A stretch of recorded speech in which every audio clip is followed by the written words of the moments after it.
क्या आपने कभी सोचा है क्यों कभी ज़िंदगी अचानक आसान लगने लगती है और कभी हर तरफ मुश्किलें ही मुश्किलें दिखती हैं। क्या सचमुच ये दुनिया हमारे खिलाफ हो जाती है या फिर इसका असली राज कहीं और छुपा है। सच यही है, हमारे कर्म ही हमारी बुद्धि में बैठकर हमें सुख और दुख का अनुभव कराते हैं। बुद्धि को हम अक्सर ज्ञान का केंद्र मानते हैं। हम सोचते हैं कि जो हमने पढ़ा, समझा, सीखा वही हमारी बुद्धि को चलाता है। लेकिन असल में हमारी बुद्धि पर सबसे गहरा असर पड़ता है हमारे कर्मों का, क्योंकि हर कर्म एक छाप छोड़ता है, एक हल्की सी लहर की तरह जो हमारी सोच, हमारे फैसले और हमारे नज़रिए को बदल देती हैं। मान लीजिए किसी ने जीवन भर दूसरों की मदद की, उसके मन में करुणा और अपनापन भर गया। अब उसकी बुद्धि हर परिस्थिति में पहले समाधान, सहारा और सुकून ढूंढेगी, यही उसका सुख बन जाएगा। लेकिन अगर कोई अपने कर्मों में क्रोध, छल, स्वार्थ भर दे तो वही कर्म उसकी बुद्धि में बैठकर हर जगह डर, शक और असुरक्षा पैदा करेंगे। फिर वही बुद्धि उसे दुख देती है। यही कारण है कि भाग्य हमेशा बाहर से नहीं आता, बल्कि हमारे अपने कर्म ही उसे भीतर से गढ़ते हैं। जैसा बोओगे वैसा ही सोचोगे और जैसी सोच होगी वैसा ही जीवन बनेगा। कर्म केवल बाहरी दुनिया को नहीं बदलते, वे हमारे अंदर की दिशा तय करते हैं। हमारी बुद्धि में बैठकर वे हमें दिखाते हैं कौन सा रास्ता सुख का है और कौन सा दुख का। कभी कभी हमें लगता है कि दुनिया हमारे खिलाफ है, कि लोग हमें समझते नहीं, हालात हमारे हाथ से निकल रहे हैं। लेकिन अगर हम सचमुच भीतर झांकें तो समझ आता है कि असली ताकत हमारे बाहर नहीं, हमारे कर्मों के भीतर छुपी होती है। कर्म सिर्फ वो नहीं जो हम करते हैं, कर्म हमारे विचारों से शुरू होता है।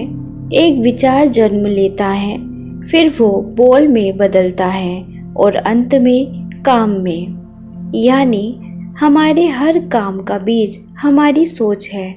जैसे एक छोटा बच्चा, अगर उसे बचपन में दयालुता सिखाई जाए तो उसकी बुद्धि दयालुता में ही सुख खोजने लगेगी। वो हर जगह प्यार और अपनापन ढूंढेगा। लेकिन अगर हमें हमेशा गुस्सा और हिंसा में पाला जाए तो वही बुद्धि हर जगह डर और शक देखने लगेगी। यही फर्क है सही और गलत कर्मों का प्रभाव।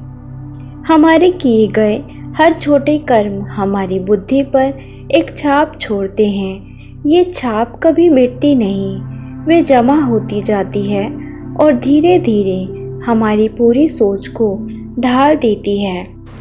सोचिए, अगर आपकी बुद्धि में करुणा, ईमानदारी और सेवा के कर्म बस गए तो चाहे कैसी भी कठिनाई आए, आपकी बुद्धि हमेशा समाधान खोज लेगी। लेकिन अगर आपकी बुद्धि में छल, आलस्य और स्वार्थ भर गया तो वही बुद्धि हर जगह मुश्किलें और दुख पैदा करेगी। यानी सुख और दुख बाहर से आने वाली चीज़ें नहीं हैं, वे हमारे अपने कर्मों का प्रतिफल हैं। महात्मा बुद्ध ने कहा था, मनुष्य वही है जो उसने अपने कर्मों से बनाया है।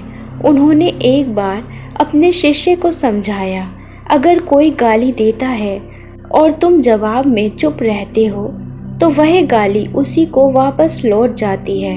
लेकिन अगर तुम क्रोध से जवाब देते हो तो वही कर्म तुम्हारे अंदर बैठकर तुम्हें दुख देता है। यानी कर्म सिर्फ करने भर से खत्म नहीं होता, वह हमारी बुद्धि में जाकर बैठ जाता है।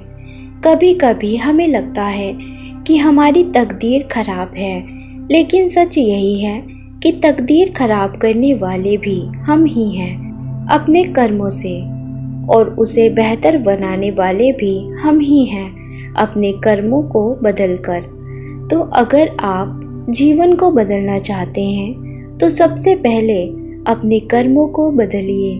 हर रोज़ छोटे छोटे अच्छे कर्म कीजिए, क्योंकि वही छोटे बीज एक दिन बड़े वृक्ष बनकर आपकी बुद्धि को छांव देंगे, और वही छांव आपका सुख बन जाएगी। याद रखिए, हमारे कर्म ही हमारी बुद्धि के मार्गदर्शक हैं। अगर कर्म पवित्र हैं तो बुद्धि भी पवित्र दिशा में ले जाएगी, और तब जीवन सुख और शांति से भर जाएगा। तो दोस्तों, ये थी आज की आध्यात्मिक यात्रा। हम फिर मिलेंगे एक नई यात्रा के साथ। Thank you.